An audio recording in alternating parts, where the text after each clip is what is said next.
Hi, welcome to another video. In this video, I will show you how you can expose your localhost server to the internet. So this is a localhost development. We have developed a website on localhost. You can see the link is the localhost address 127.0.0.1. So sometimes you need to show your project to your colleague or to your friend, and you may need to debug your websites by showing it to your friends or to your colleagues, but the local development cannot be shareable. You cannot share this link. So in this video I will show you how you can expose your localhost development to internet, and you can share the link with anyone on the internet.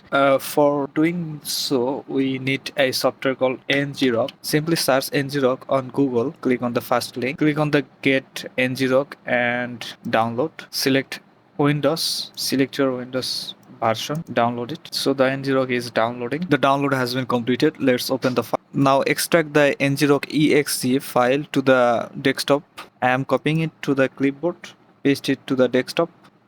So we have the ngrok.exe file here. Now we can expose our localhost development to the internet.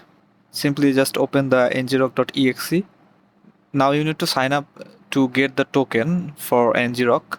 You can simply sign up with your Gmail account, then you will redirect it to this dashboard. Then you just click here to copy it. Now go to the command and paste it.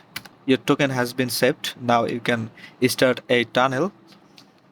Simply copy the first command, paste it here and hit enter. So now the tunnel has been forwarded.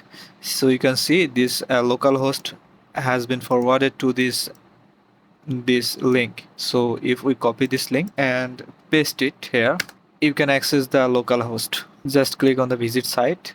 Those are the folders on my computer. Clicked on the home. So you can see, and the design is showing perfectly as like the localhost, and you can click on the links also. This link is shareable. You can share this link to anyone on the internet, and they can see your development, they can see your designs, and this is how you can expose your localhost files to the internet. If this video is helpful, please like and subscribe to this channel.